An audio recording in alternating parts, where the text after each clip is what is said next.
Au ouais blois. Glougois bouquin. Au c'est blanc. Au c'est. Mais mon poisson, mon est couli ici la fin.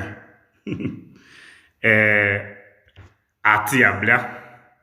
Agwe ablia de gwe kru. De abla gwe. Asa gwe kwa ye. De me kon tignize. Mais aoudie. Aye. Agwe bla. Aoudie agwe kwa izia. Aoudie. Zian. Edjimansi. De gwe bloa. Ide ajate. Ziane blaison. Ziane blaison. Ma aoudie. Aye. Gwe kwa izia. Aye gwe bla. Mais zian. Ame. Adoudi. Blégnant. Tino de Baye. Ome amoye. Amomu mawablazen. Amomu tmonzen. Amomu oble bawa de tmonzen.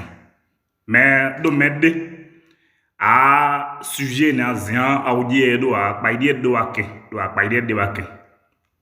Ben bo ka no mawen aoble. Bo a dogo ye kan. Bo do a doa ose ene gelado. Mwidi gelado. A Christian Zabayi. Ase o ganyno. Mais bo dogo kan. Mais aza. Mbawaya blazer mazo e gbedi. De flanze ou di maintenant nous allons déballer le sujet. Mais ka no a mu pepe aoble. Ka gei omeda ona gea bluzi gwenwe etode.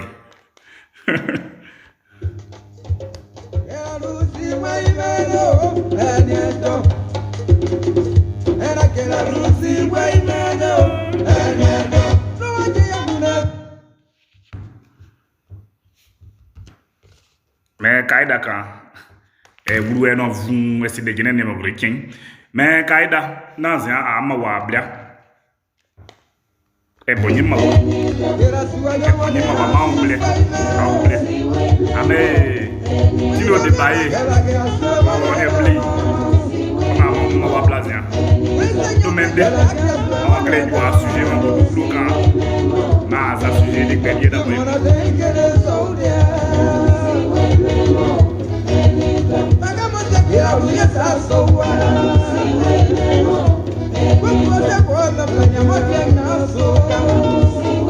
Ah, Alida Sa. Atayo.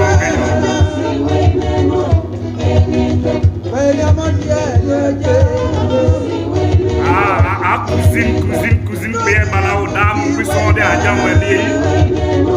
Manea, ajete le moyen taillot. Ao nalo. Seigneur Wokri. Maman Elodie paye. Aoble. Ouais, blanc.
wewa kleba o to adoinye zian kai dada pa ide do aken TV we ma waya blazian amone de we bloa ina ma pa ide de ma mo egiandi ka bloa na ten dia blie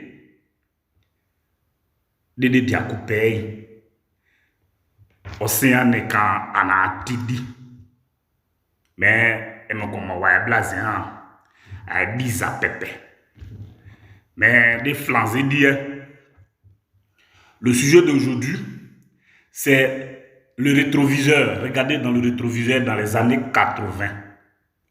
Dans les années 80. Des années 80, des tenus de bligoué bloa. Des y a noué. Mais à noué quand. Tenus de né à douy, à baï, wango, à dje, à kamwade.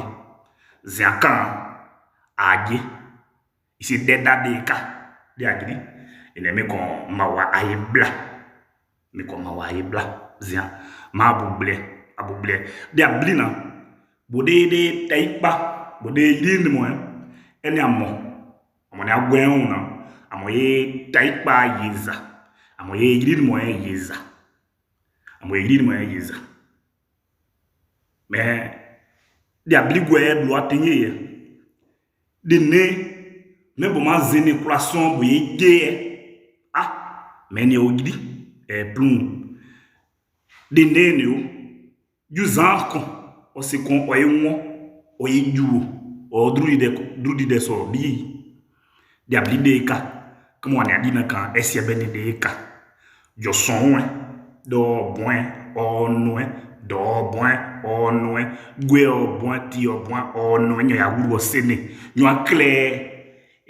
on est chef nous clair ne do konjon yo son do bon do mais et non aller ya di kadeka mais maman blade flanze die da boy mo amo pa de do TV we amo gwen adi de ke nyuzi abo budi mais bo aja mbawa ba to bla akon yo blade flanze di ke de nyoy mo de akle yo ayo subudu ayo sumbudu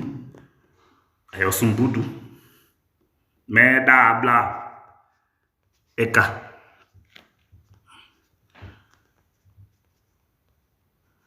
bonjour chers parents, bonsoir tout le monde.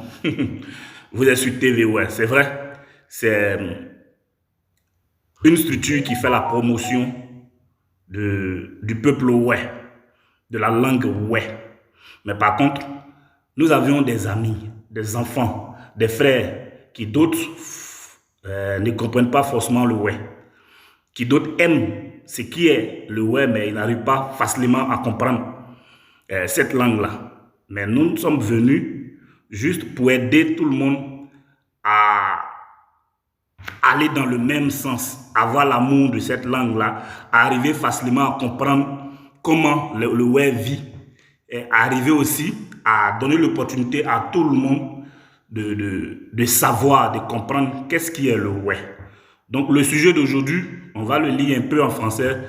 Vous allez quand même avoir une petite idée avant de continuer en ouais. Dans les années 80, nos villages étaient paisibles, joyeux. Les chants et danses traditionnelles, la culture et tradition ont bercé notre enfance. Par moments, étaient ces trucs-là même qui nous ont vu grandir, qui nous ont éduqués, qui nous ont donné une bonne éducation, une bonne visibilité de la société.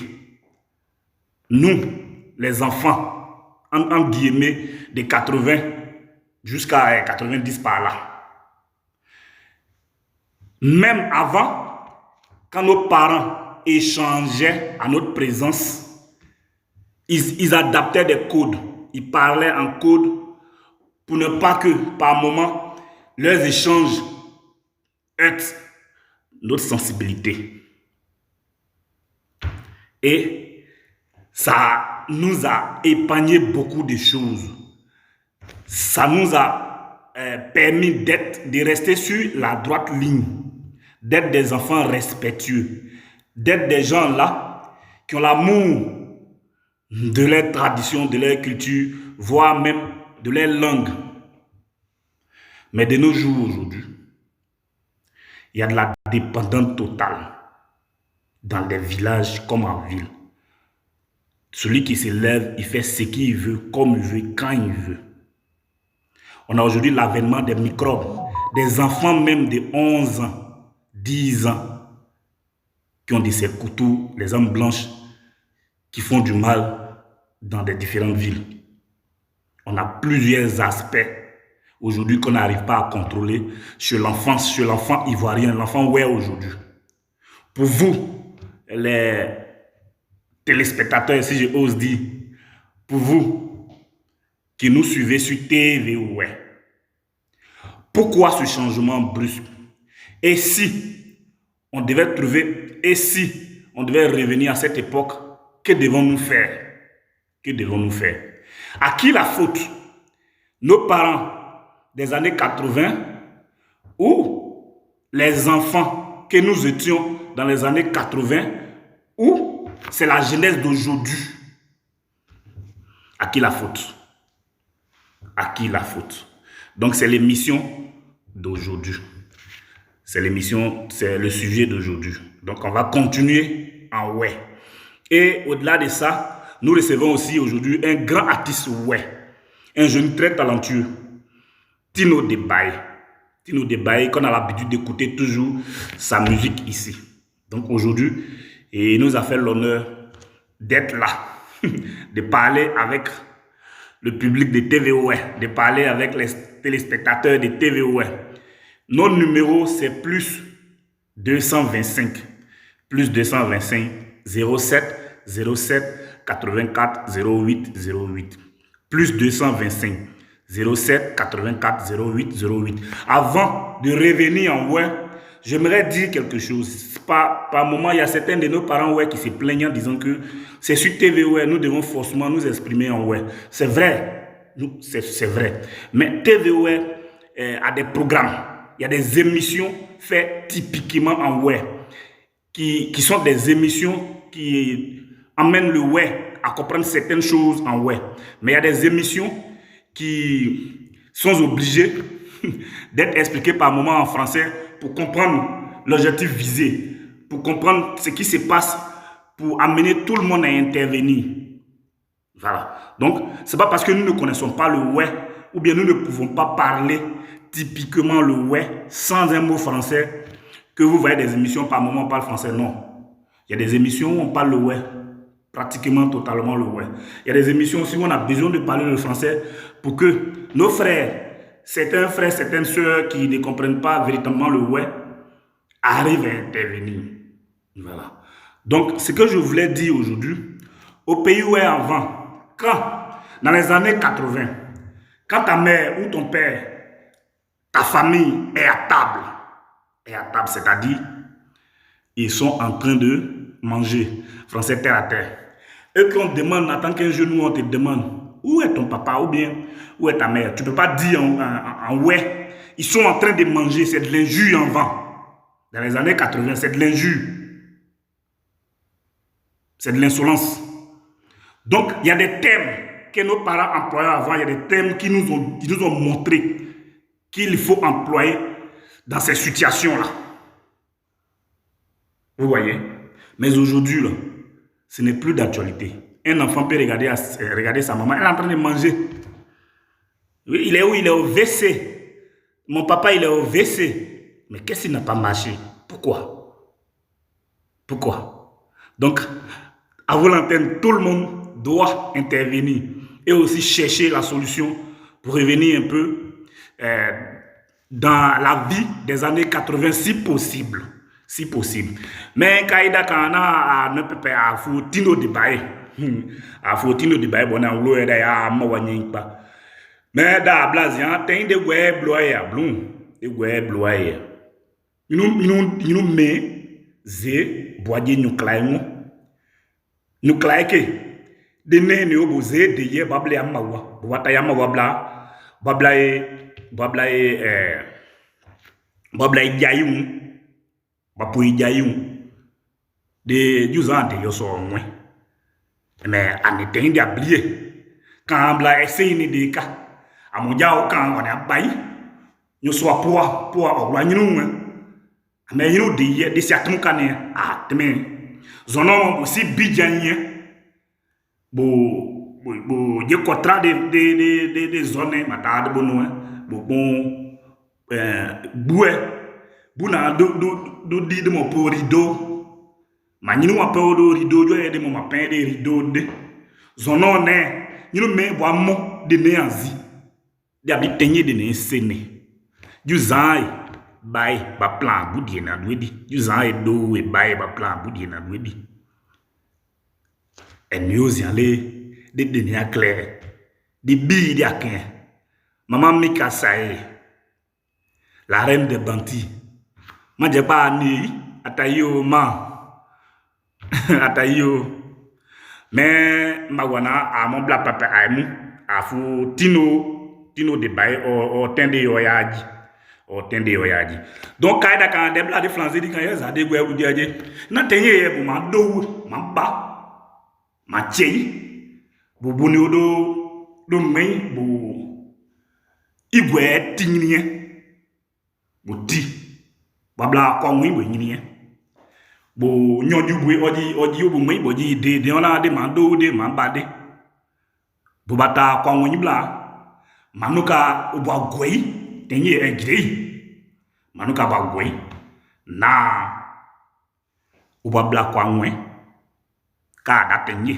me kuma ja ka bla se ni de ka na madoni la une bamla eni ode de kumuzi indi ke eni amo ona bayi ka amonwe eni kumuja o ka mo ko anyu donc a numéro ne plus 225 07 84 08 08 mais ka daka na ametino de baye amoye mawablade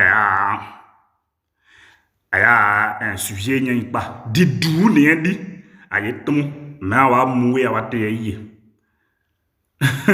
didu ne di ayetum didu ne di ayetum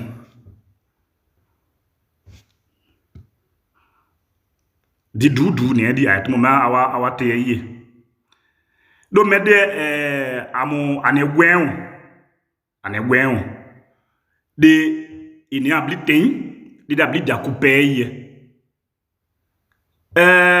do di ene 07 nek person 07 deux fois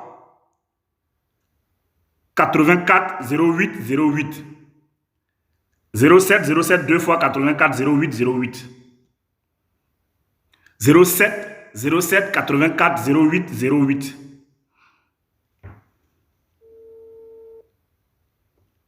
07 84 08 08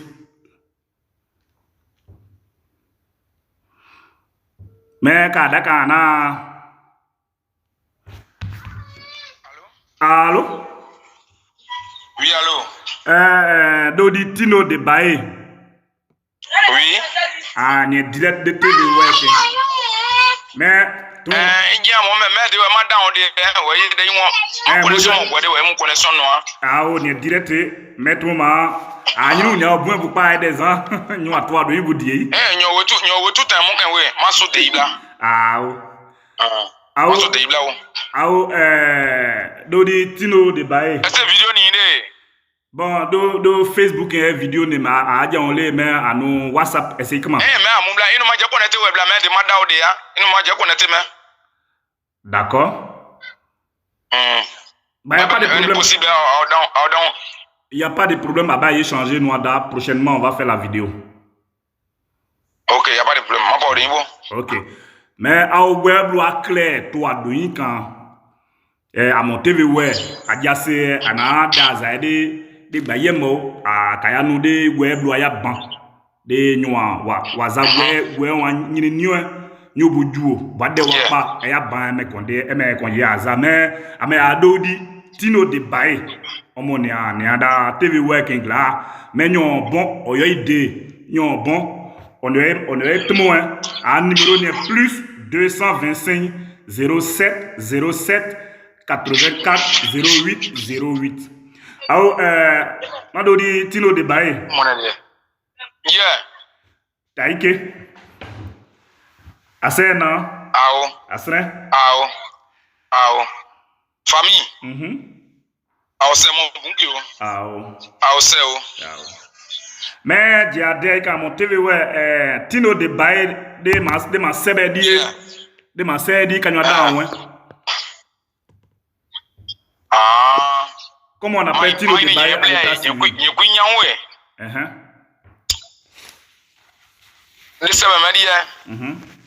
C'est Messé Monseguela Carmel.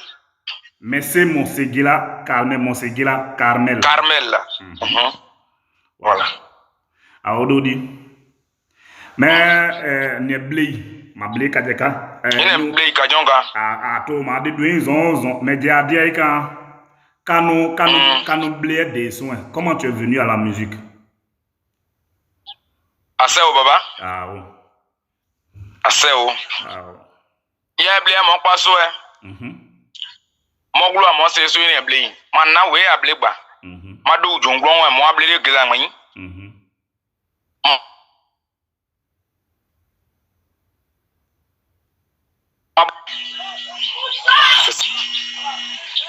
Mais bien sûr. Allô? Ato do yin ane awon. Ya blé pas so ene dipon de blé a. Ine blé mo se me dipon de blé a. Ka ouais. Atisi wada Jures na mon pon de blé a. Jures le Rossignol. Ko nou e pour soin dodi. Le Rossignol, on mon pon de blé a. Ko nou e pour soin. Be pe di kan so gure ya. Amo TV we ka no de gwe wa bon wa yunwe ma mo ade. Okay. Keni ma atmo kan de wa ene son gba yiwa asema zuye kenyo nyo dia wo se o Qur'an kan de ko ye yajibo sono ya me de ma de di. Ma wa ma bla ma de matma no akle nwe. Okay. Nyo ato ado yin ko. Nwe yo baba. Me ma je ruwa wo. Ne ma se son e TV we to do yin. Ruwa wo. Juresi mwanso Juresi ne madai. Madewo. Dewo ne na. Anaso ano répétition c'est da banglo de men da banglo. Dene kan da mado oubli da mo ene de. Ouais, Juresi ne mano répétition. Mon collègue dit. Oui. Chaque soir, en ce moment, il était en classe de 5e. Moi, en 5e, on est 4e. Donc, on va dire, on a dessin, c'est un calligraphe. On peut dessin bien. Wow. Ouais, un professeur, il dessin pour aller à tableau. Mais à plastique, à plastique, nous, il dessin pour. Ouais, je laisse nana. On a des sous. Banglo konwe. Gweji konwe. O bo vangbayi. O vangbayi so Juresi o pleto so mwen bija. Ouais moi ni anglo. Ouais moi s'il te plaît. Don non we ni so enbe zo we no. Mais matwa mo kan 2008 de matwa mo. 2008. So 2009 so o mo pleto so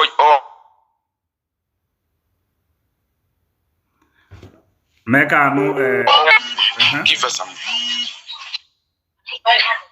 Il y a Juresi ya glode so so odam so un jour à 20 jours de pas de katedi. Oui. To pa so me da to pe so oje na glode. Oje glode so à 20 jours de pa so oje abome. So ma ble gbema. Mo ne gbema li vocal. Juresi ya bo so oble bo ade ma ogblea anyo diyen obla diyen se de ya. Obladien me. Donc j'ai zonzin a vu encore parce que Juresi oja oso ojeblea. Ojeblea bo de. Ojeblea so moment mo du mo ma gbe ma ya bon oblea so na Tino de Baye mi wazage on nous applaudit fort mon anu bo me ouais je rate pour mon nena di wona ti gwem ti ble mo men ye gozi e to de me ko won se kai de wo mo pon na mo za ne na gbo wona kla ti no de ba je yi won on artist no wa o se ni we o ble no we wo za ke no c'est vrai o ble ja wa yo de bu mais moi une cassette o se cassette en ce moment c'est là il a fait j'aime ma mère et maintenant ni on se doit ble son premier truc là o single on attend suma famille ni dai so pachen you know so pachen o pachen mo de kana awa pa chende kla dot mo we bo mu onyon wa we bo tono mo nene otono ma ino na fa nene ma pa chende bo ma we memu we ma nene den jordan kan we awa pa chende ma mo ble ya we no kun no pe bru we mo e ke la pa u ben ye zin akura yin akura mble ye ble ine e bon de ble kan na o mais mo gwe wa clear to ado yin kan bo de ma blabo nywe di ngo kaje ka me etien e me di gbe yin ni tien di gbe ni e no we pa ble zin na o ke ono we se de sound ne ono mo ri e me no mo zan we mo pa ble yin e mo voilà e me no zan we mo pa ble yin sino de tende ma de yin se ble amone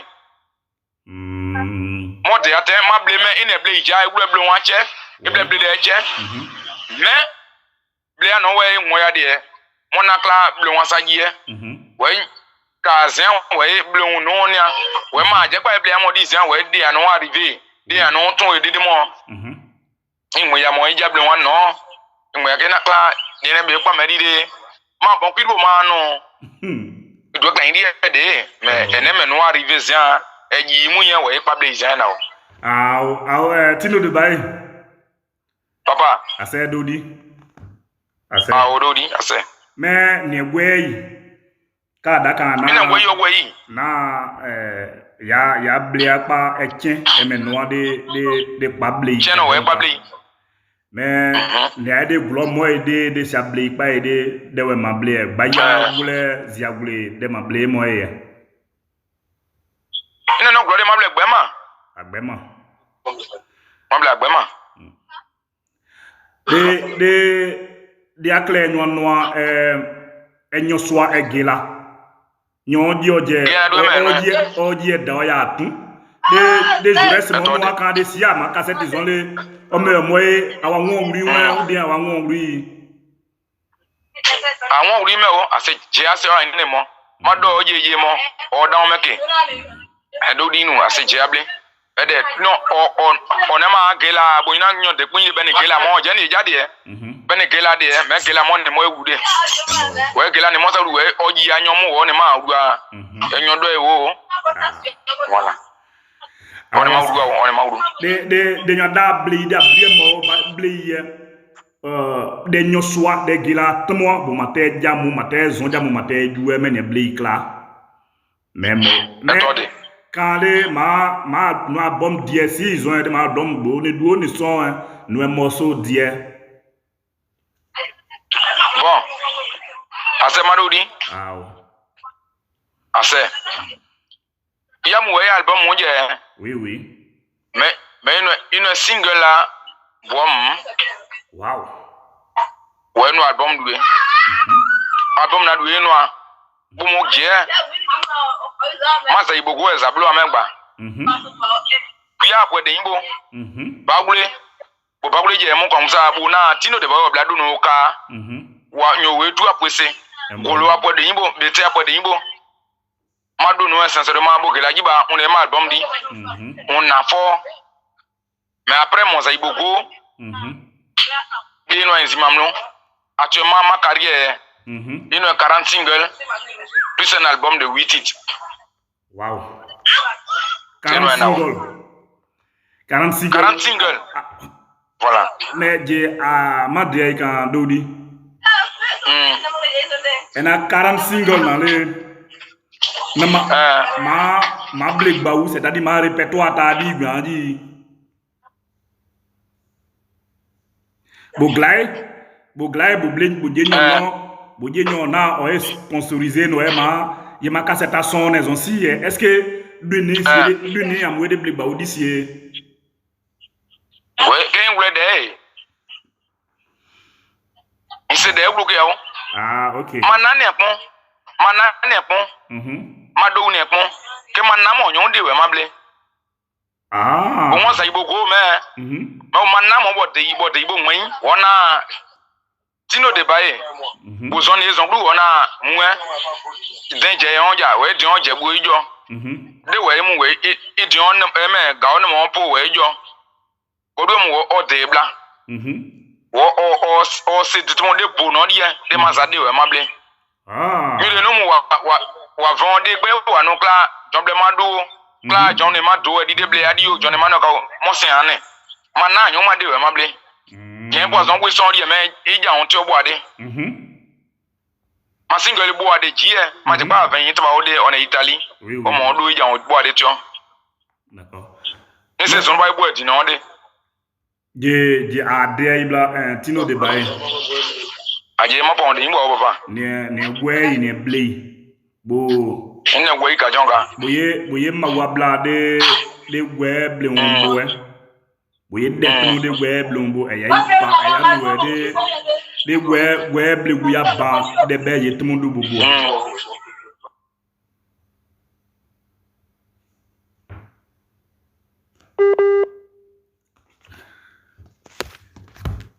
Oh là. Mais quand nous pepe ene réseau si akwa yi. Ene réseau mais au web blue akle au web blue atwa do kan ametino de bae amo tmu amo blama wa. Mais kaida kan na tino de bae. Bo ne web blue nyona blue ye me ne we poi.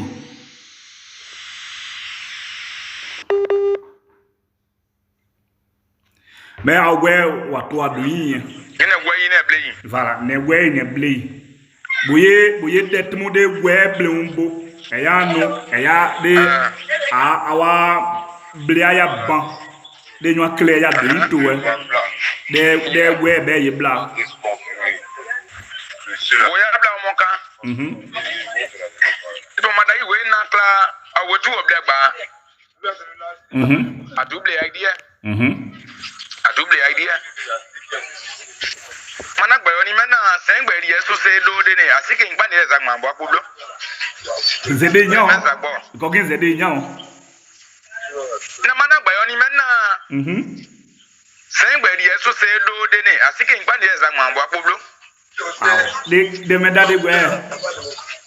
voilà me ma yo gbo za bla e de e ble ano mo na yo di ke mo na do di wo pa ya di e ma ko nyon de manu ka kla awanu de ka kese ka ni je enyin wo ma da de awe be e mu moja me je nya mo ide mo mo ye nyotun ye kanu ka ma do di ka je me nya mo ide mo ka ma mo e kan we ma no je ni de mo ma play ide abon na ble ka bu na ameze ha bu ble wa sa bwe za una kla ene wu play o je nyon no o nuka meni me sa ve de ado so ne una kla ble jomo o senyone o je nyonwo eme erba wo me sen gba ri me so se do de ne mo asike ngba ne za mamba ko lo Emo. Wow. ke boye ye izade ka na na be to do mu so se ba wan ni ababla jubla kwala ne za ba ngla Zede nyon, zede. na be to do mu so se ba wan ni ababla jubla kwala ne za ba ngla Emo kameda. emene ble amo on mo meja eto de medini ni nya kun yinke Emo. dini ni nya kun yin nya se anyo manu we nya ji maje won de ble adi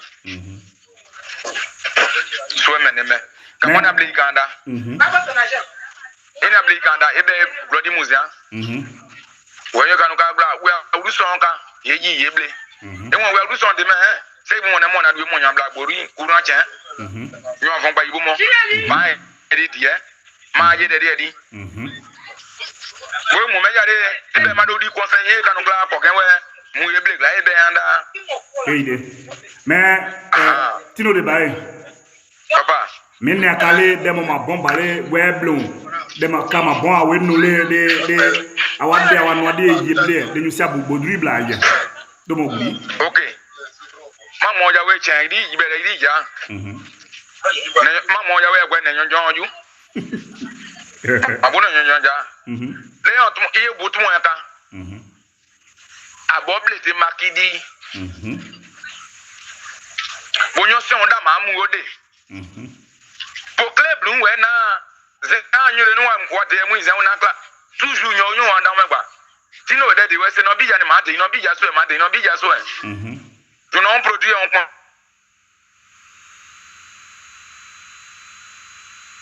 Ouais, mais papa. Assez on des ans Vlambert des ans on a produit qu'on nous. OK. Et là on a produit en point bubo bija on yen. Une cocodi agent pour ma boune. Ouais. D'être de yo bon in no gloire. Pour son nom ben no gloire son nom mamunde. Ina gbi po a. Ina de bonua. Ouais mais. Ouais. Non, able makidi nyone artiste we po club nu. Ni so onda makidi, ni so onda bo veye di. We po club nu DJ du mo son. Eno we nu aja won na o. Message de ado ne. Nya son ne. Ni so ka senye. We mu we si bo bae we na kla. C'est moi l'artiste Tino de Bae. Ici de Bae c'est bon, c'est moi qui chanter Zaïbogo. On a OK. Ouais vraiment on yo gloire de rime souvent ba a senoi kanda ka mona kanda ebe caché iye caché prix ko kanu kla o yo 500 000 we yi jo oblak veye na u bon black show no on na kla OK Tino faut venir ma ngwa de ogba ba so o do di jona o kun na o te mu gwe de je we de ona gwe de we ona 500 000 ona ko mu na ngo be ke yo ya clip mbo ya bia yi kan Why you can't know bien, why you can't know, woman, but anyway, we. Oh, you could go this way, Blair. We. $1 in a Tino de Bae. Papa. I do the way this year the Armand Gluana way, dear. You bet you in here and the Blair. Do not bonnet da. More the Bae. I said, Madame. Ni o ma je no we ni oblepo ni oblepo me de to we po tikin gba ni exam gba poblo me de na do ma ja break na ni oblepo bo je mo kan dade bo na gloji mo exam ajibo we mo na tv we exam te mo we blen we de mo no promotion mo pa odinya wa abon glu ni bo glide bo den ore bo down na de bo na ene monka mo ja jegle monka ja jegle yo iri o chen bogle monka ja jegle o ya bo bogle to na monka o si no de me ye wude so te mo imozi no ja na jibo mo na so na monka o me monka na duwe me ja pin yo bo ma gbe yi voilà me nyo jibo nyo so je mo to so me ni ma won de yi abona bi gbe kan be chende manager boy me na manager o mo dugo ye mo mo obe mo na pribo o gide Tino de Bible bo no mo so be ni gibo mo me ni ene ka do be si on gibo be si on je duwe bo ni se de duwe me ni ene ka do mama di do Tino de Bible lo mama parce que we ble wan clair ba bu ble manager e de bu ble manager de zono mata obudi o ba po bui ba mu kutuku ble amadaka adu ba no mais manager de bo nyine ou bien ablible mu waje manager won ou bien bu me manager ke ni mo le bo yin onke ase o baba me ne gbe kan da o eme ge ya blu on est de lo bo mo oui de lo mo glo won ge moi mo je mo ne blei wanyo ni o de mo rugbo yi ke won ni ma manager we ku bo won da manager bo mo manager mo ne mo na dio mo no de yi won ke mo na manager ke mo blei yo pobla kan de mo ne mo ya uru zande c'est un 10 melo je on est ma arranger en même temps on est ma manager we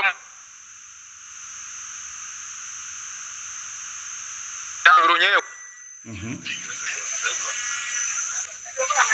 come on you know me bo se am no me mo ko ma je ne mo ko ma je ne don bon na duwe wa so mo ene wo ya bo bi e bo e me wa no wa blede mu wa ble fe ye di kamo inu we mo na ble ide ma mo fe ye we na kurugu ga bele ka we ye ble am pukwa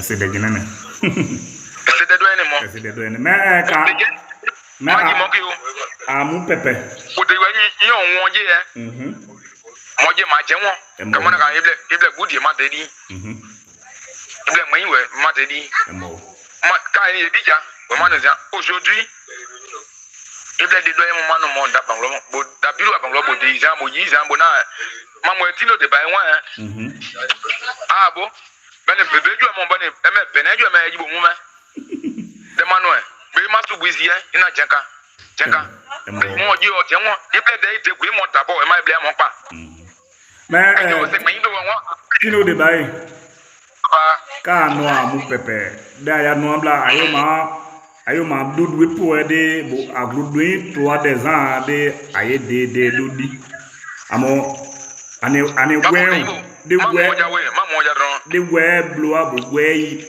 bo odu ble bie bo bla blezo ene bo ta sao ba ko e opo sao ba de do to man na on po de mo okwan bo ble gu bo onwe bo juzan ne dano na avo de ma ba ma vin ma bo de bla ase yi won kada mo okwan ye bizo ya ni ma po de yimbo papa de ma de yin dron we no de mi zama ya tun de engwe de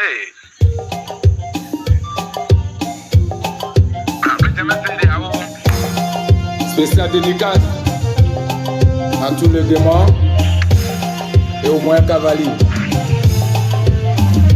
Tino le bail vous aime. Maman boya you.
Gwe block le to ado yin.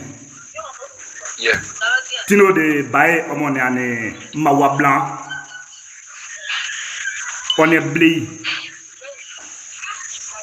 All do mo do to akan. Tino de baye ne wa. Eni ame ma ba de imbo we yo. Mais do awla do to akan wa titre men zigiadi. Boye je bo descend maintenant découlé. Boye kimbla mais zigiadi ni e giade. Ka no do appeler soin ko no eduri pa soin wa ma wa nyine Mamwe da no mo de montagne mi mo la we yo gwa aw ase dori kana do no appeler soin ma de ma do de on me zigiladi de we inde izon we mu makidi Why they? But they are not to be a man and a mother. A born moment they got. So, in one month, so you might go on a day. So now, my Mamma, Emeda, Grand Gonia cat on the no Dabangloda or Bombay de Tantudi, or Blade door. So now that he played do almost on the blade away some more da. Ma nye me bomoko ona bomako wuru juwa we mo eble gbada pono pe be pa me de ri gude bode gulo na de mo eble se be mo we ya bomu no mo wanyi on yibo mo kina mo ta na ko da ngena okay mo sa gela ne baba o pa sigari ya ye boy o dan so ma de on ne pa ogre mamu we eble do no na mais Beni eni egwen on ade jiblo bi edi ya ona ezia tuuri mapo manyo gbozi ati obi gbaja ezia tuuri gbozi ati obi ja esi yo ni me de mo so modi bon so you know produce mo na ba ma si yo ni ebo si yo ni e me so kom si mapo pe e mo me ma be o me sa yo ni me de we bo party we ni o po de ibo me na then e banglo de we nyu no na sino selala ye di so no je di baye o ni me baye me ma do na bonyo bo esi o ni so na class awo ni me ma do zigiadi bonyo do ibo to bo nyu dediza nyu glopa esi oso mapo ziaturu manyene ene amona dia ona gene oja okan bo nyoswa pon komo bo se deda bo ni okomo bo ni klokle mati ya monyini ma bo de ya descend we bon na gene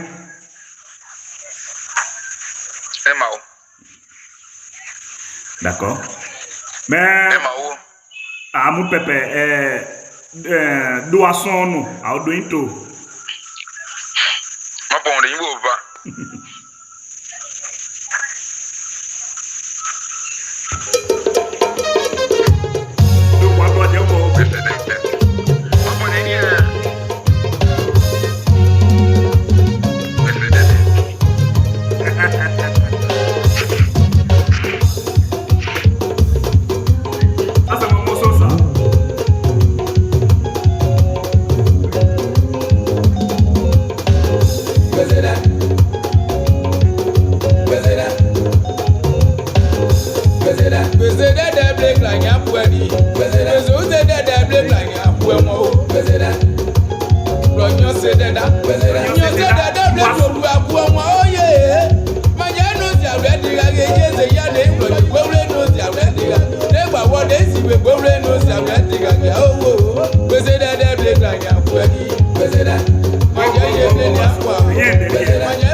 Bleu. ina nya bezera na yongro nyombo bezera yongro nyombo de ye bro nyondite bezera wa ye ko wo bojeze we ko wo na ti amwe ina amwe bro nyombo we du owu mu de gwede ena mama e bro nyombo bo wa mu no ma je bro nyon no me bo bro you can we bo you ni we ona mama gwedo pa e we bro du owu mu ge bezera ona je bro nyon no me bezera onyon bro you can we bezera bo you fan we bezera ona bro di e mo ni pe bezera we be du owu mu ge bezera na bro nyon no bezera bo bro you can dey we bezera bo you flan we bezera ona flan na pe no nu di bezera we ku du owu mu ge ona je bro nyon me oyo yin di won we ona yen di won na bu ode ge ma o we ko wo na oje bro nyon no me ge mo ne no bro ne no bro nyon sade no we omo ko we da yo za wa oye pa una desi ane una bro nyon no o ne nyon san da bo gbe de do esi ane e ma je ti bi de san ya tun ni a ma je o ne bro nyon sade mu we o ne nyon sade no so ku adaka una mono le bro nyon ko mo sinemi yoza yon ye de yoza nyo kwa blo nyo de ri oye nyo se de double gbagu adura nyo ide nyo se de ni awo nyo se de ni oble gbagu adura nyo sibo ajoko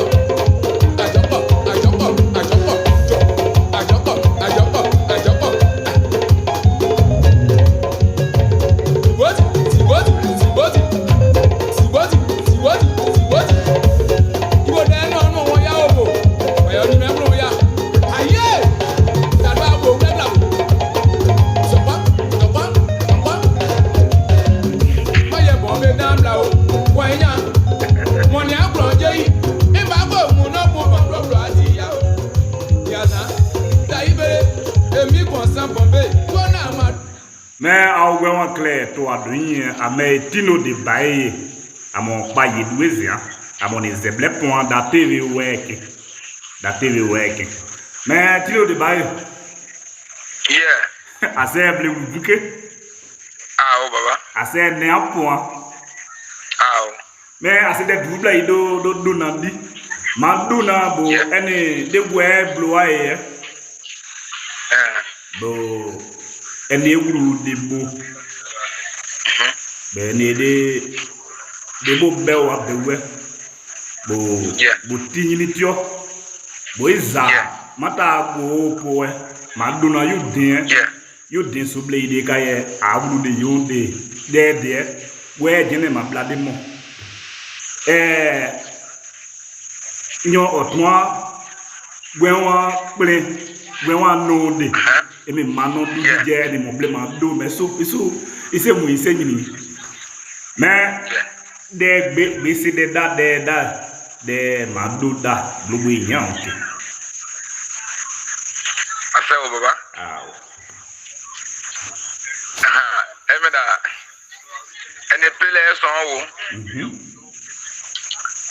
pele gba ma je ye emeze yes ma emo medu mo zan wa je gbo me ina gbe se de ble gla ni aku won gbogbo nu wa uso gla ni eme ten bo ade in son wa ni ten oje no so fa wa no me sino mo bla bu ye gbe papla sino se de meda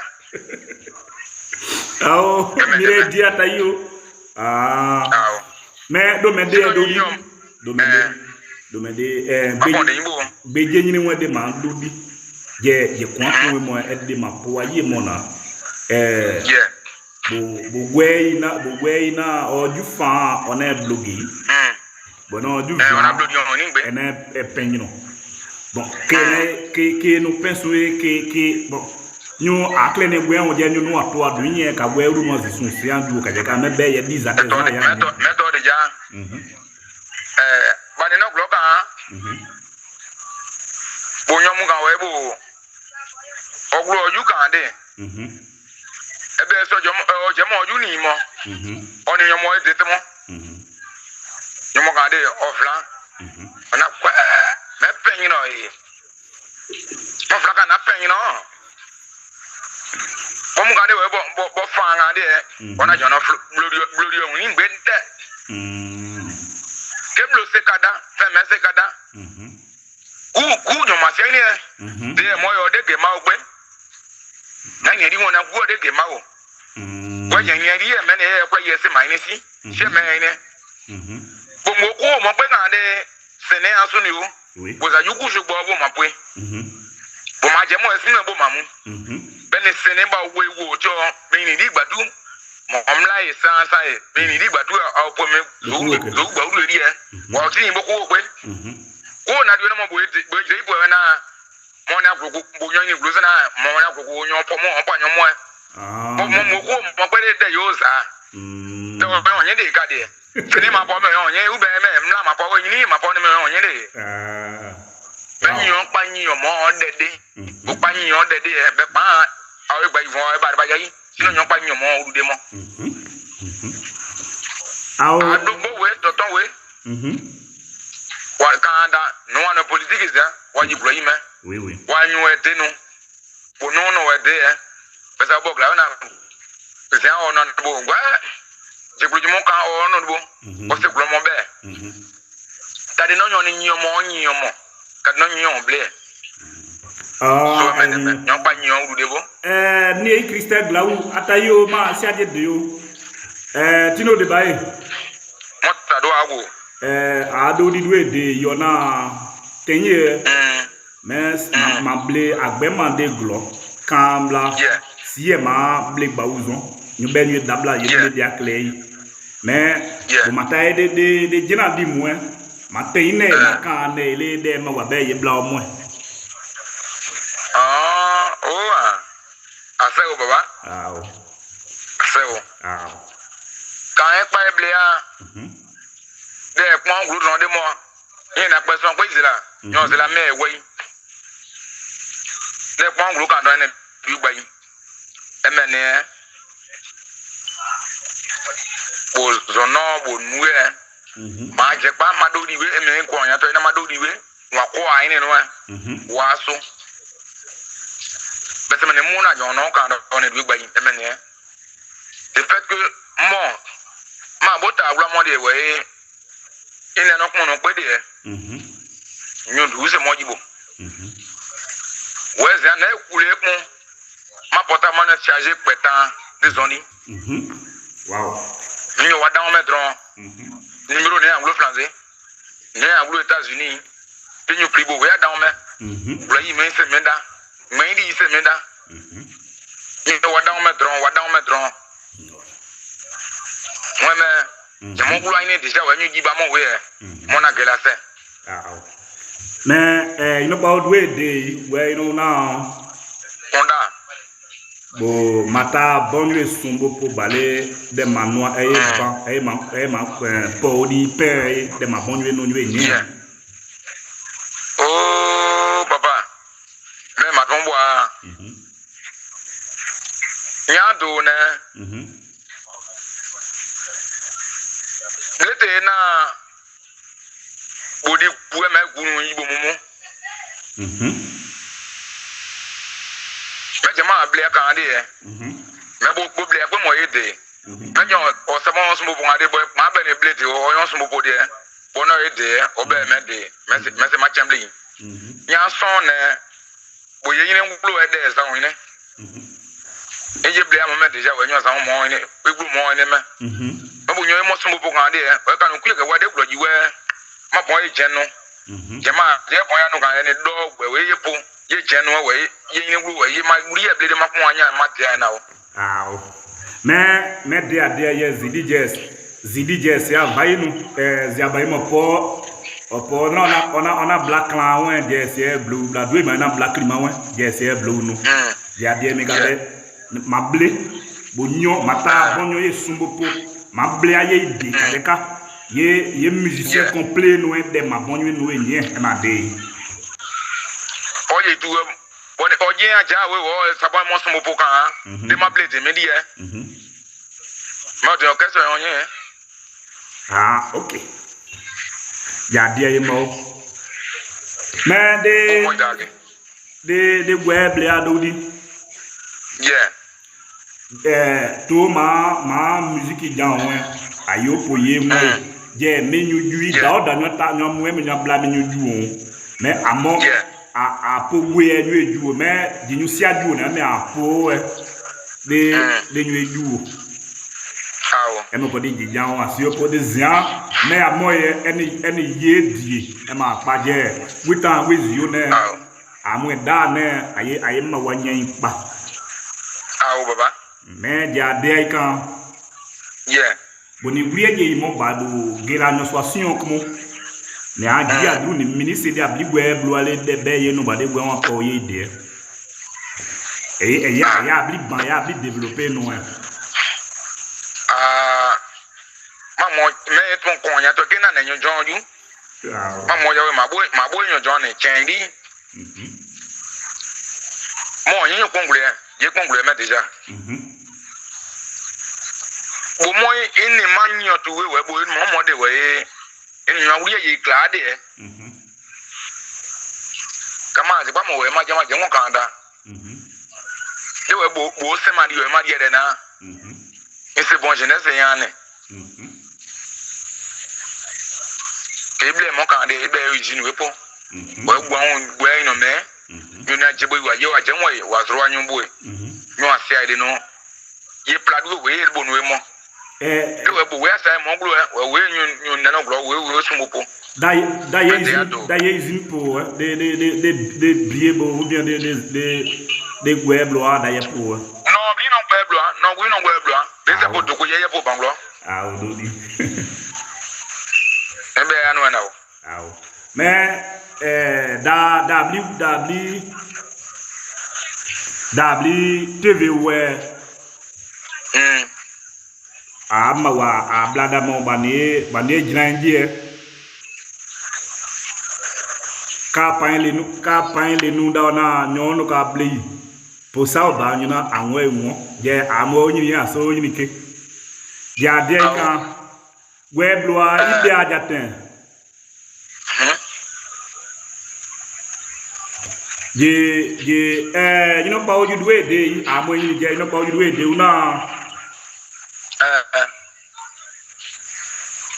ma production nous a produit c'est-à-dire ben productrice ou bien producteur est-ce que on m'a occupé on m'a blâmé on wana ma ide bon wa posumbo ya munyo ma musique est ban a on me aboya on me lui de ka gela OK ase madodi ase c'est dodi de yo cha nyina bo yo cha plan ben ga enwo mi mais you know gba on produire on pa ma de me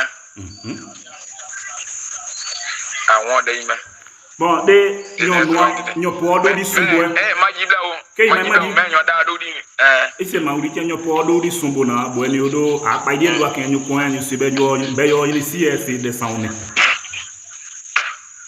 voilà nyo no produit abayo eni ju ke bo ayo sepo OK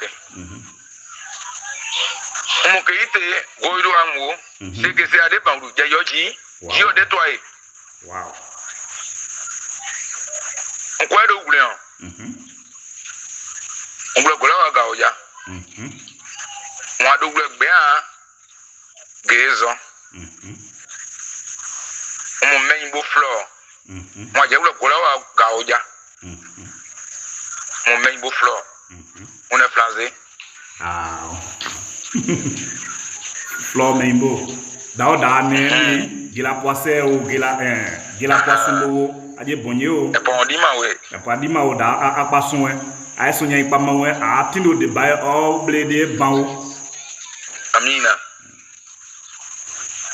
donc ka da ka na de we bloa do di bo ble yo do glo be ni o bu e bo ka ble ya o ja we ni aju ni be jo ma ble bo ko ni we do to je za ba ina ni glo e bo mo mo ni che mais bayo mo ni e ne ble ya ble ni ne we ya mais quand dia blie dizia il quoi zimbla bla et bla to pas dia bli dia glo abli dizia quand dia bia de a de tin boni ne we you za de ma wa be ye bla mo na we ze ya ni da yi de ka de di ya di quoi se di quoi di ka e mu fun no so many de to de ya ke de mo me to de na ya ke se ngo ina tu jira da bli amo gweze amo dia de ma wa ida da bo de ka de ja yi kwa ina gwe ta je da ye kun ka ju de ka ya nu de sia ji da bli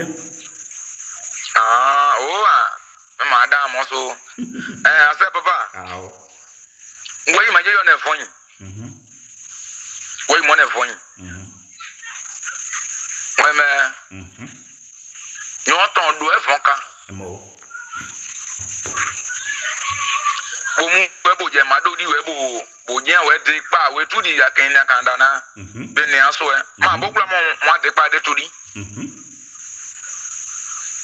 ebe ka no to no mo bo yo so butu ba yo so je nta ba me de tu no ri de mo waru abayi to so mo yin se ne kan yo no we to so mo yin mu ka ma bo no me so kan da o me de ka no to do bo na de ado e ma do di we si a kan be ka no a we tu di e pe agdi pe des ye to de ja me bu nyon bon de bla mo na ma do di kan o ne ma go kan da be wuri aje yin za ye ma wo ye ble we mo ma de ne ke ma fa yin ne we no glo ne bu ma sa se ade e bu jon gba tu e ye kan ma de ma fa yin de glo na na de we ma si enyo be ekpere ibe ma wo yin gba ma si enyo be ekpere we bu mo si enyo be ekpere me se di ne ke bo mo nyo si ma be ekpere ya me do mo da su ngba ye be ka na ka mo na o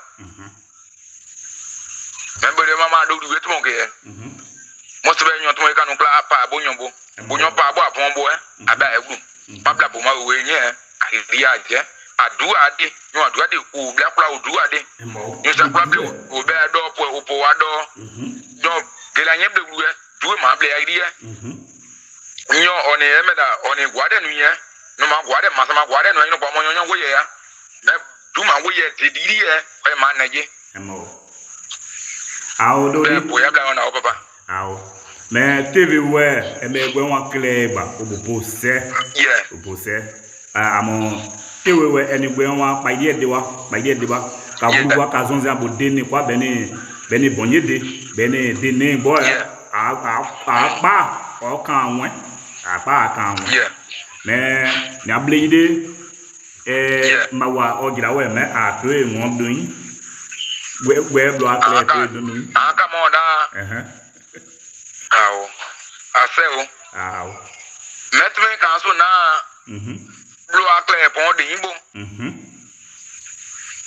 me kan me jena ogure bu masa memble ne masa metmu me ma blo ne didi kede ma dai we abia we na didi kede won de pade o ya ma de pa de me jena ta me yon yin toujours no de do di bo da mo bla so me won ori ma o enwe c'est de con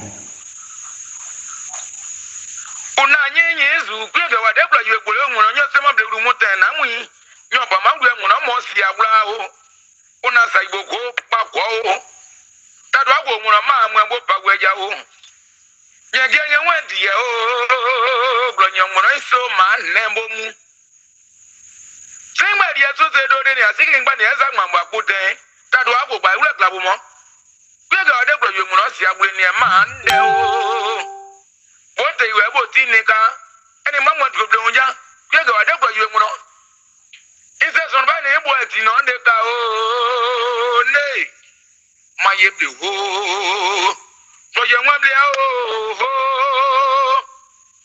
e bo bona o ao dodi me aseo awo baba aseo awo me aje ne tv we ne wa clear pa ide de bawo da oda ne gira po di ma o amina ese o bombo me ao gwen wa clear to adu yin ame dino de baye amaglu ma wa blancan mais après maintenant jebla ajede da gweina da siagoe ayo blakpa da siagoe ayo blakpa da siagoe ayo blakpa c'est-à-dire des français terre à terre dit revenons à nos moutons revenons à nos sujets des gwe bloina da siagoe on a laissé des traces ayo blakpa. On va aller avec le lion. Mais le comportement de la jeunesse des années 80 et de la jeunesse d'aujourd'hui. Idou de Kou, Michel Tawa, Maman Kessegia, Aotaïo, Tchesegwe, Aotaï. Mais tu nous débat mon ya atmuka cadre bainda, zia baina on a blamawa. Mais a mawa ne ngo zia da mais nous débat atma musique a dédé web lo atma blé a dédé web lo menen. Le rétro dans les années 80. Tenye na ye bay de a doui a bay de ablie de découper de ne anu de abli tenye nyono kambla nyono vlakan nyino me ade nyuklaya na nyino me toy abenwe josonwe one jobon o pona yi tenye de ablie Essayane, diamouane, nous mettons dans les années 80. Bognon denne d'oglo, bognon denne d'oglo, bognon denne d'oglo. Nous azi, nous mettons du encore au départ. Nous nous quoi en main, qui? Nous nous quoi en main. Il y a des thèmes nos parents utilisaient. Bon, bo zonze, ça dit ben ni no pao, bo adeni, ben ni jok pao, bo to boué, bo mais, le thème mais nyon je ngo mo ni jok pao ni no auto bou, ben ni no pao, ni no wa ni pao glo anwo, wa ni pao glo anwo, ni a code, usant so juan, et so ordre di me. Pour ne pas que ça heurte sa sensibilité, on s'en pagnon non, qu'elle n'était. Ben n'y a pas où on a temps, oui son temps, de une zaï son azroué, ma bayi, ane bayi mo beaucoup yi, beaucoup aider. Ben n'y a pas où on a gagné, oui temps, oui a niaison, zon ta peine ou d'azaï son azroué, nous pouvons aider, derrière, nous meilleur, nous meilleur. Kambla, essaye ni deka. Avombli. En a bayi na tue. Oubli à mon bri. Année 80. Au bout noir. De que mon ekazian. Ah, mon a nous metio. De kambla. Okpa, bayi. Okpa doye. En a mon noir de agnou. Au bouzika de agnou ko. Ah, et comme on a quand on me nous, mais à numéro n'est plus 225, plus 225, 07 84 08 08. Tenez des web lois, tenez des web lois. Bon, les 12 ans, bon départ, bon 12 ans dans les années 80, comme on voit black en bon 12 ans, bon départ, bon man bon. Bonyon kla, ma vin. Boji.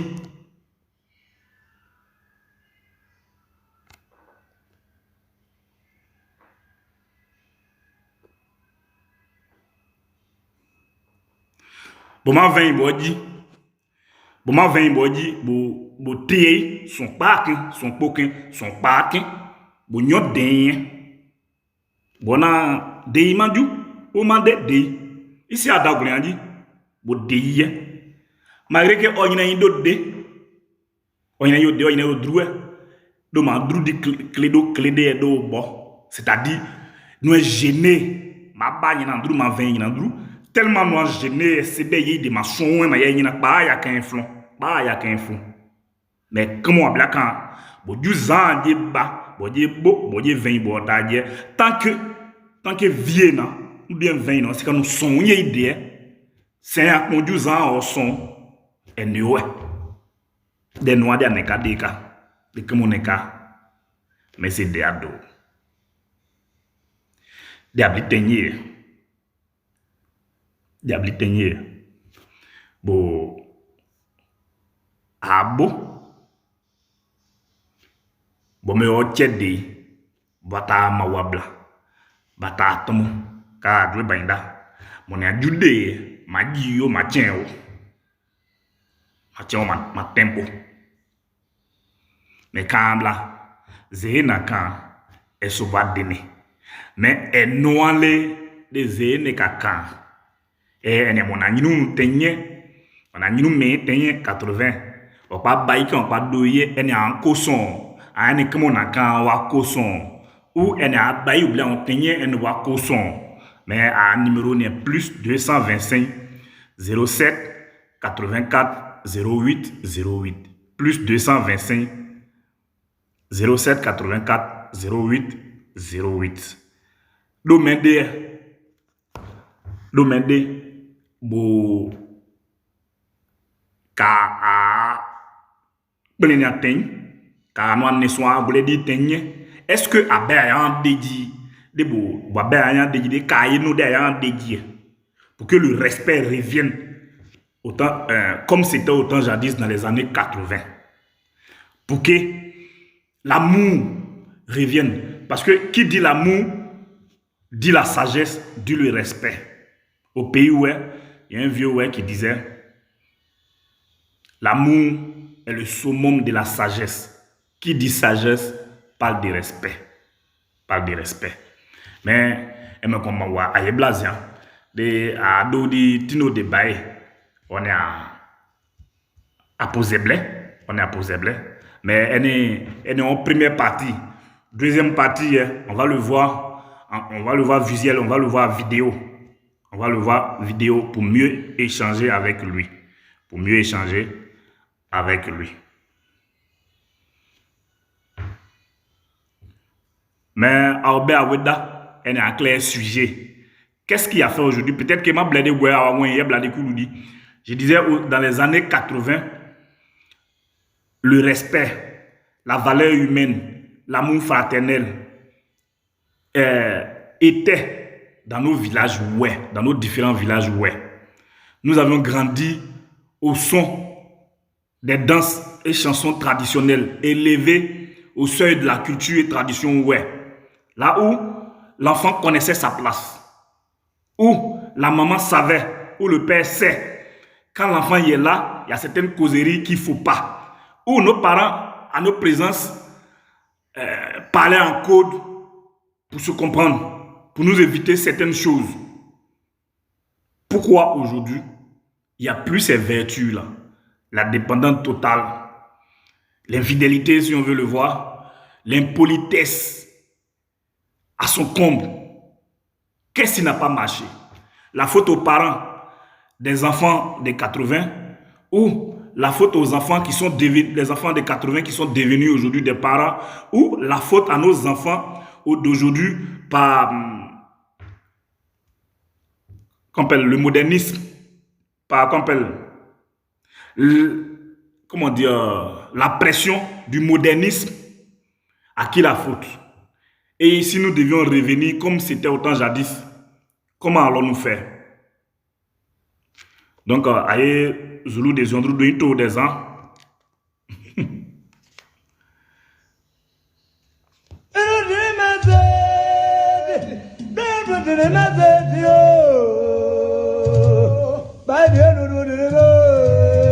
Esther Glaou, Atayo, Ni, Chesegwe Dez, Ni Yasser, Oma. Même à Blas et Homo, dans les années 80, il y avait le respect de nos cultures, de nos traditions, nos enfants, les parents, l'amour était émis dans nos villages différents. Mais aujourd'hui, c'est quasiment le contraire. Qu'est-ce qui n'a pas marché? C'est les parents des années 80 qui n'ont pas su faire passer l'éducation. C'est les enfants des années 80 qui sont devenus aujourd'hui parents, qui n'ont pas su éduquer ces enfants-là. Ou c'est la pression du modernisme qui a transformé nos enfants d'aujourd'hui. Nos numéros est plus 225 07 07 84 08 08.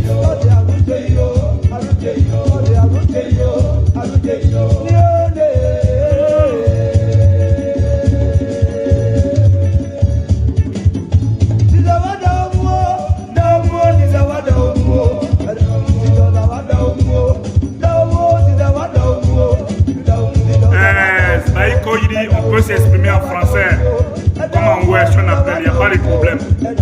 Le sujet aujourd'hui a deux volets, français comme ouest. C'est pour toute la jeunesse d'aujourd'hui et nous les parents d'aujourd'hui. Même nos grands-parents, si veulent oser, nos grands-parents des années 80, nos papas des années 80 qui sont devenus grands-pères aujourd'hui, et nous les enfants des années 80 qui sont devenus aujourd'hui des parents. Et nos enfants d'aujourd'hui. Adèle Ayo Gaino.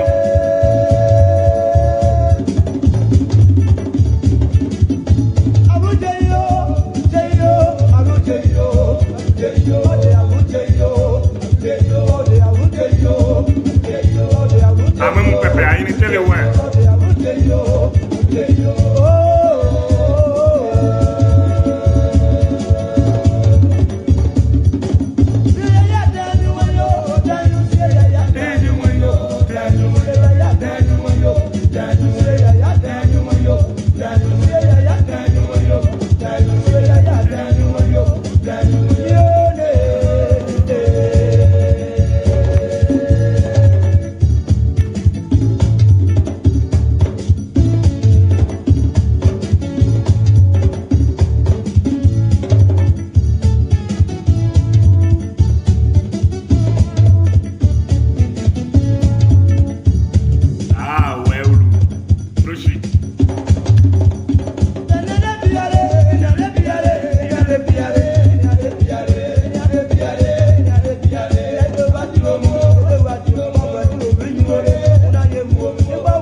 Cette chanson-là, j'ai arrêté pour que vous compreniez. C'est le ouais des initiés. C'est le ouais de ceux qui comprennent réellement le ouais. C'est le ouais solide. Le ouais bien solide. Voilà. Dans la chanson, l'artiste dit, il est allé voir sa belle-mère. Sa belle-mère l'a appelé pour qu'il l'aide dans ses travaux champêtres. pour abattre ces arbres. C'est-à-dire au pays où est en vent, quand on finit de défricher le champ, il y a l'étape d'abattage des bois. Où on abat les bois avec les haches, avec hache. Donc, ici, c'est juste un conte, un proverbe. C'est codé. C'est pas proverbe, mais c'est codé. Dans la chanson, il finit d'abattre les arbres. La dame lui dit de bien couper les branches qui sont couchées. Et il a franchi cette étape-là aussi. Il a bien coupé les branches qui sont coupées, qui sont couchées. Et elle lui dit maintenant d'aller abattre un arbre qu'on appelle dié au pays où est. Mais ici, là, c'est juste pour les enfants qu'il a raconté ce récit. Sinon, le récit réel est qu'il parle d'Adam et Ève concernant la pomme. Si vous comprenez bien, Adam et Ève avec l'histoire de la pomme. Le jeune homme a travaillé, a fait tout, mais la belle-mère à son tour lui fait des yeux doux. Elle veut qu'il passe à la casserole. Et il a dit non, il ne fait pas ça chez lui, il aime sa femme. C'est juste, je voulais juste décoder la chanson pour vous. C'est le pur ouais. Voilà. Nous tous on danse par moments. La musique des chansonniers, ouais. Mais c'est des musiques qui véhiculent des grands messages. Ici, il dit à la jeunesse, ici, il nous dit, nous, les hommes, qu'il y a des pas qu'on ne doit pas franchir dans la vie. Même si on ne te dit pas, il faut te donner des limites. Parce qu'on ne voit pas non soi. Tu peux te dérober des hommes, tu peux te cacher, faire des bêtises, mais non soit seul te voir, il peut te juger. Donc toi-même, en tant qu'un être humain, donne-toi des limites. C'est ça la chanson. C'est le Ziondrou. Et c'est le meilleur ouais d'ailleurs. C'est le ouais, toujours une longueur d'avance.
Mais Zulu de Ziondrou, bon, aïe grand, mon nanyon pays.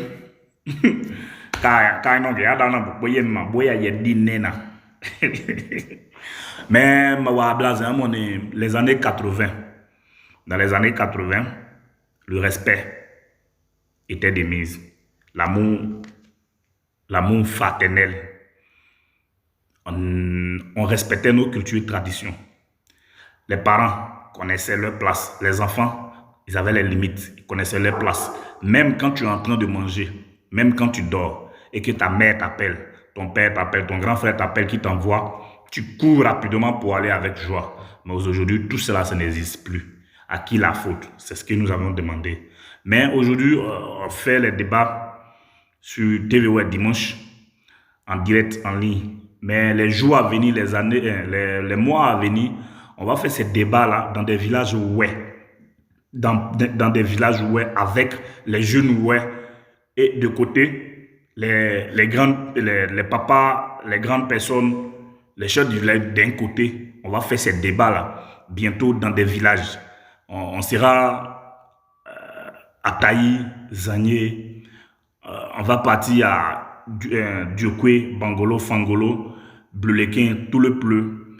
Voilà, on va aller dans presque, si Nyossoa le veut, Nyossoa nous le permet, on va aller presque dans presque toutes les contrées pour parler des problèmes qui minent le peuple pour parler développement, pour apporter avec la jeunesse, le fougue que nous avions en tant que jeunesse, apporter quelque chose de positif dans nos différents villages. Essayer de former des groupes pour parler de nos cultures, pour aussi remettre sur des rails l'unité entre la jeunesse des cantons. Voilà, des cantons. On va parler de nos cultures, on va parler de nos manières de voir les choses désormais. On va surtout parler de nos forêts, de nos terres. Donc, vous, aujourd'hui, qui nous suivez sur TV, on vous remercie beaucoup. On vous remercie beaucoup. Et que le rendez-vous est pris dimanche. Dimanche encore, on sera là avec un autre thème. C'est vrai, vous ne participez plus dans ces 2 temps, mais bon, on ne va pas se décourager. On est toujours là parce qu'on a un objectif à atteindre. On est toujours là. On sera toujours là pour vous embrouiller s'il le faut, pour vous titiller, pour vous déranger toujours si le thème est bien choisi.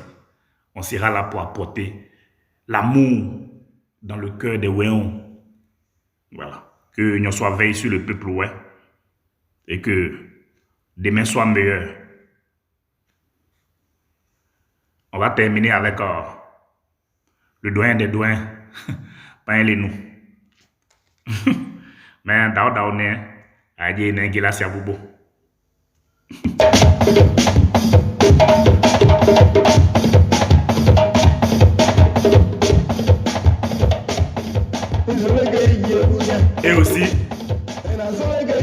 Et aussi, en cours de semaine, si Dieu le veut, vous qui nous regardez, partagez, en cours de semaine, si Dieu le veut, la structure Koli, la Makoli promotion des langues maternelles promotion du en collaboration avec TV il aura des jeux sur TV en direct. Voilà, donc n'oubliez pas. Et un exemple, il y a un oiseau sur mon t-shirt que j'ai porté là. Cet oiseau là il s'appelle pique et pêche. Il s'appelle épique et pêche. Tu vois, vous voyez. Son nom en c'est Tiagbo ou Tidbagbo. Mais ici au pays par moment, quand il y a une fracture ou quand quelqu'un a maux de tête, maux de ventre, il a mal quelque part, soit un truc qui chaque année qui revient, qui est un peu comme une maladie un peu bizarre ou d'autres appellent un peu mystique. Il y a certaines choses qu'on a besoin pour soigner. Soit on te dit, envoie-nous l'œuf d'un oiseau qui vit dans l'arbre, dans le bois sec. Vous voyez, donc, ce que je l'ai dit ici, c'est qu'au pays, il y a plusieurs types d'oiseaux et il y a plusieurs manières de construire les nids. Ici, cet oiseau-là, c'est un oiseau qui a le courage, qui ne se décourage jamais et qui va aussi à son rythme. Parce que il s'est dit, s'il prend son bec et il pique une fois qu'il y a trace, c'est qu'il aura tout, c'est qu'il va faire son terrier là, il va faire son nid, il peut vivre dedans. Donc chaque jour il vient, il fait un peu, il retourne encore quand il est fatigué. Le lendemain il vient, il fait jusqu'à l'arbre sec là, il va creuser trou dedans. Donc ce oiseau là, des ouais blois, il y a clair, tout dit. Ça c'est le nom général. Tout dit na dia et tout dit na. Mais oh dia ni tiagbo, ti de bagbo, tiagbo en ouais. Et tout dit na. Et c'est na ya pour traîner. Car dia ne les mange mille et puis après il y a très de touquin. Et mais on noir. Voilà. On est tout dit na. Car on a car par moment peut-être pour bon et né. Voilà. Donc juste pour vous dire, en semaine on va avoir une émission spéciale sur ces oiseaux là. Mais dans on est aïe ene ouais à mon bla ouais bah c'est bla bah c'est pour y pour ma pour pas lui.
Bene,